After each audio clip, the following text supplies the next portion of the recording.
To really master the drums, your left foot needs to become an active participant in your groove. Unfortunately, so many drummers neglect this key component of coordination and they miss out on so much musical groove-making potential. But not you. We're going to get you keeping left foot time today so that you're creating really cool musical grooves. You can do this.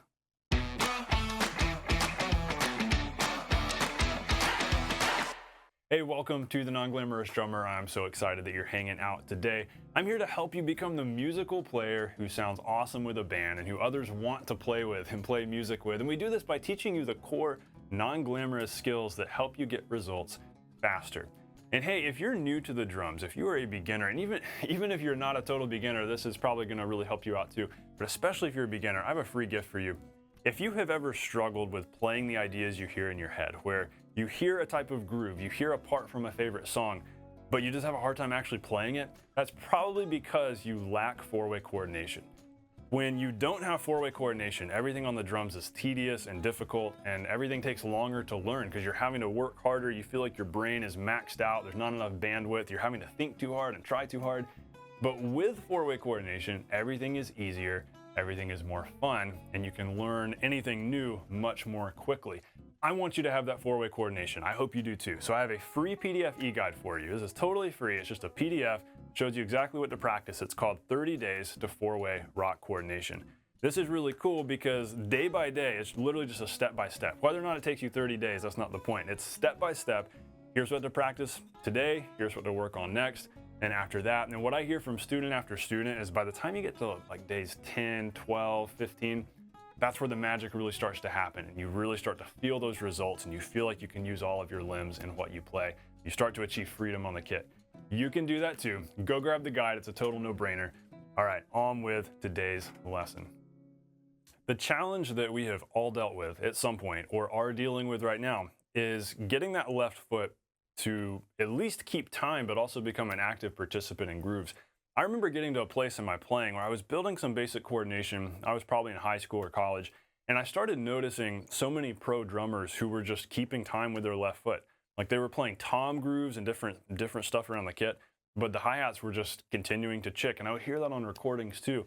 And I thought, wow, that's so cool. How are they doing that? Like how are they keeping that tightly locked in when the kick drum's doing different things? You've got all this stuff going on. How are they keeping effortless left foot time? And it kind of blew my mind. Until I got to college, and I remember the first week of school, I had a jam session with some other music students, kind of an impromptu jam session one Friday morning in the band room, and we just started playing music. This was a lot of fun, and there was a guitar player and a harmonica player and a bass player and somebody on piano. It was really cool. We kind of traded off instruments, and the guy who was playing guitar jumped on the drums for a moment, and he started playing this simple groove, and he started keeping time with his left foot, and it was just effortless. I was like, well, what's going on here? This guitar player gets on the drums and he's showing me up and he's keeping effortless eighth note timekeeping, chick timekeeping on the hats. How is he doing that? And this was the big turning point for me, the big wow moment where I realized, you know what, this is not as hard as I always thought it was. And so we traded off. I sat down at the kit and I was like, what were you doing? I'm gonna see if I can do that. And I started messing around with it, and before I knew it, though sloppily, I was getting some left foot timekeeping going in the groove, and from there on out, I knew what to practice, I knew how to get this together, and ever since then, it's been so much easier than I ever thought it would be. So here's what happened. Here's what he was doing. He was playing the hi-hats heel up, and he was literally just bouncing his heel. If you think about this, if you're sitting in a chair and you bounce your heels, like you bounce your knees, it's kind of like if you're kind of feeling jittery, you've got too much energy, you got to burn, so you can't sit still. That doesn't require a whole lot of thought, does it? You're kind of just bouncing your leg. If you can teach it to stay in time, it still doesn't require a whole lot of thought. It can kind of just become this autopilot thing. And so that's what he was doing, and that's what I started to learn how to do. I like to call it the leg bounce. I'm a big fan of playing heel down on the kick, but playing heel up on the hi-hat when we want to do fast timekeeping. Now, there are certain times when it makes more sense to be heel down on the hi-hats. But a big reason to go heel up is to keep quick timekeeping so that we can go, which allows us to do things like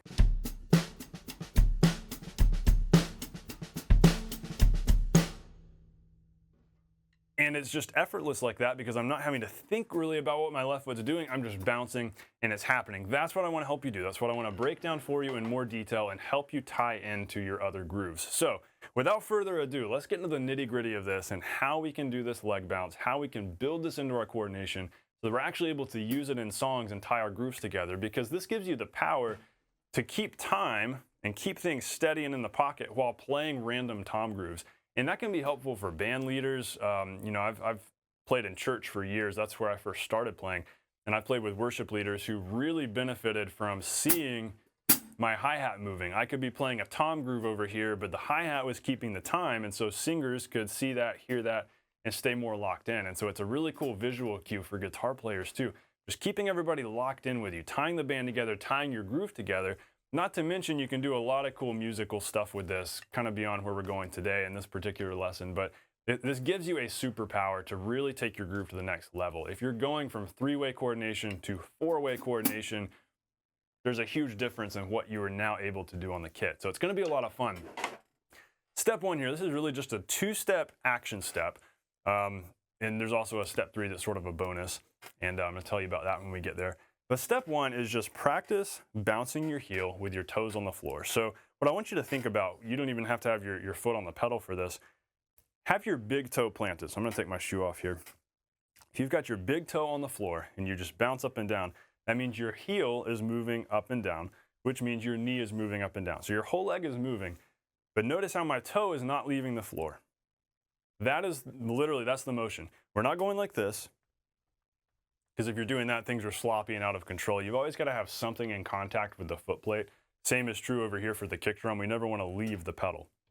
And so then we can take that exact same approach, move that toe over to the pedal, leave about 2 inches or so between your toe and the chain. You definitely don't want to be running into the chain, and actually this doesn't work too well if you slide up too far.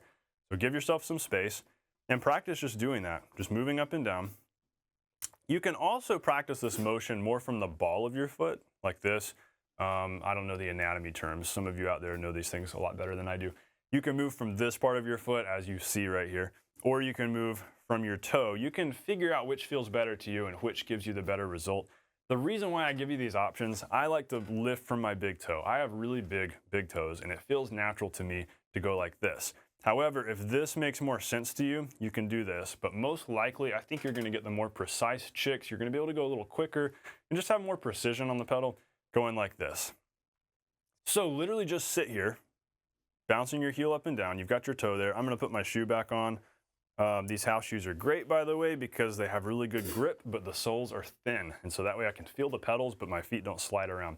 I don't like playing in socks because I don't want my feet to slide around. I don't like playing barefoot because the pedals are ice cold, even in the summer somehow. And so I love having these shoes on. So this is what it looks like with the shoes on. Practice bouncing your heel up and down, but notice how the hi-hats are barely producing a sound, maybe a whisper. But we're not actually opening them yet. We're just doing this motion. What's cool is you can keep this motion going and gradually release a little bit of pressure from that big toe every time you come up. Each time you come up, we're not leaving the pedal, but you can gradually release some pressure, which allows it to ever so slightly open and start getting some quiet chicks.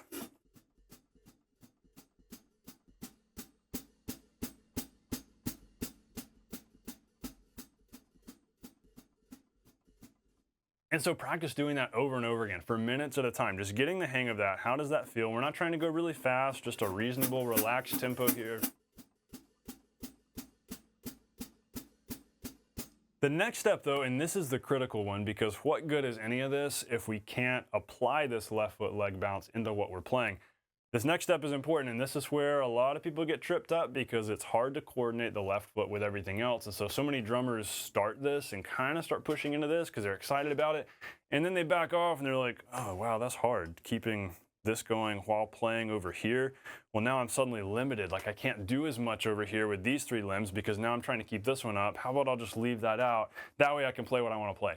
So many, even professional drummers are still stuck in that place where if they go to anything complex with these 3 limbs, hands and right foot, left foot gets left out because they don't quite have that autopilot left foot there that they ought to, that they could practice a little more and get. And so they're having to just leave it out and they're missing out on so much. But like I said at the beginning, that's not going to be you. You're willing to do the hard work here. You're willing to take action. So this is all we're going to do here for our second step here. We're going to get the leg bounce going nice and slow. We're going to match it with 1/8 notes over here on the ride.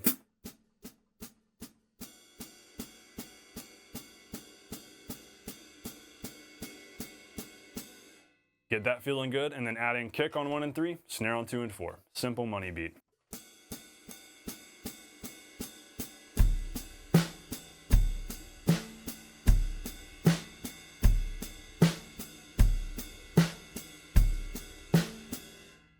And if that's sloppy, go even slower.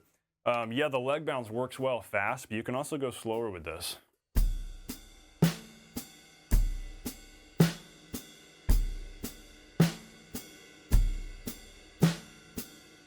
And when you get it locked in slower like that, then you can begin increasing the tempo.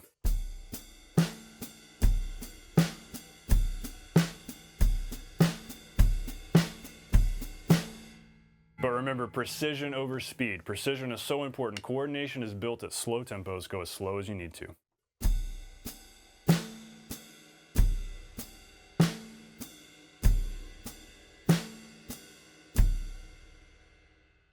And so practice that a bunch. Start with that every day. Like, make this your thing that you do the first time you sit down with the kit every day, so that practicing this is a habit. Never neglect it. Don't throw it aside because it's too hard. Start with this while you're fresh. That way you don't forget about it. You've got the brain power, you've got the patience. Get this going, and this is going to become autopilot. Now, we can go further than this. So our bonus step, number 3, is to practice this with other beats. Now, I could spend some time right now demonstrating all these different grooves for you, but here's what I want you to do.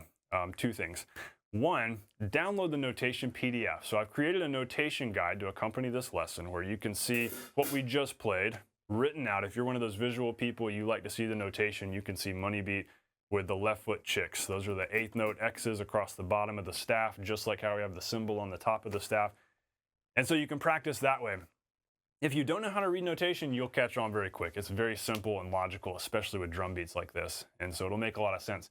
But also what I've done is I've written out some additional bonus grooves where we just change the kick pattern a little bit. Nothing crazy. We're not doing anything super advanced here. I just want to test your ability to apply this 8th note leg bounce to a couple of other simple grooves. And you'll find that this really starts pushing your coordination, especially that foot-to-foot coordination, and keeps you from going the lazy route of just shoving left foot under the rug. I don't want you to do that. I want you to lean into this, take action, practice it. So go grab that notation PDF, because that's going to provide you with some extra grooves to challenge you. And also, so I said that was the first thing. The second thing, just practice doing this with any other grooves you already know. So what is a groove that you know? Keep time over here on the ride or on a floor tom or wherever else on the kit. Doesn't matter.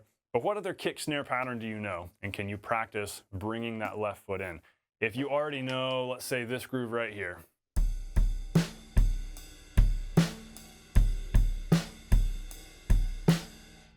Try adding in the left foot with that.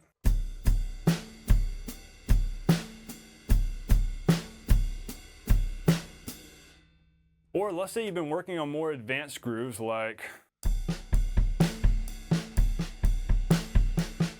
a paradiddle sort of pattern. What about bringing in the left foot into that?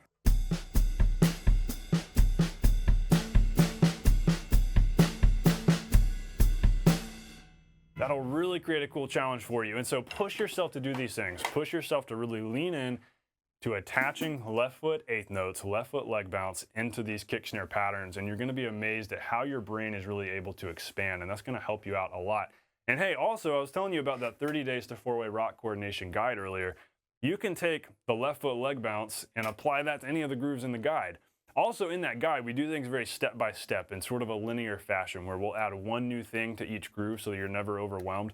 And so as you work through that guide, you'll find we work on a new groove and then we add in some left foot and then we work on another groove and we add in some left foot and do different things with it. And so you'll find that as you work through that guide, you naturally get better at what we're talking about today.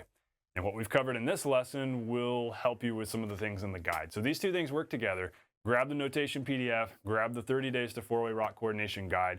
This is going to really serve you well. You can take this to your practice room, download these, print them off, whatever you want to do. But have a lot of fun with this. So hey, tell me in the comments as we wrap up, what is your challenge here? What is the hardest part of this to you? Is it the leg bounce? Is it, maybe you've always played heel down on the hi-hat, but now you're switching to heel up. Does that feel weird? Is the leg bounce what makes this hard? Or is the leg bounce pretty easy? It was honestly not difficult for me when I first learned this. Like doing the leg bounce was not hard. But getting it precise with everything else, that was where I needed to focus my practice. Maybe that's you. Maybe you can get this going, but maybe coordinating it is the challenge. So tell me in the comments, what is your biggest challenge here? What's the hardest part? I want to hear from you. That way, as I'm planning future hi-hat content, I know where to go with this and maybe what we can expound on a little more so I can help you further with this down the road. But hey, I hope this has been valuable to you. I hope these e-guides, PDF guides have been super helpful as you go forward and as you take action on this and practice. Know that you can do this, you can accomplish this, you can coordinate your left foot and it be an active participant in your musical grooves. So have fun with this, you can do it, stay non-glamorous. I'll see you on part 3, because this was part 2, and part 3, our final lesson in this 3-lesson series. We're gonna talk about playing fast hi-hat barks with an underrated hack. Today's lesson totally sets you up for next week. Next week is gonna be really fun. It's actually not gonna be that hard either if you've paid attention in this lesson. So I'm really looking forward to talking about hi-hat open notes and barks next week. I will see you there.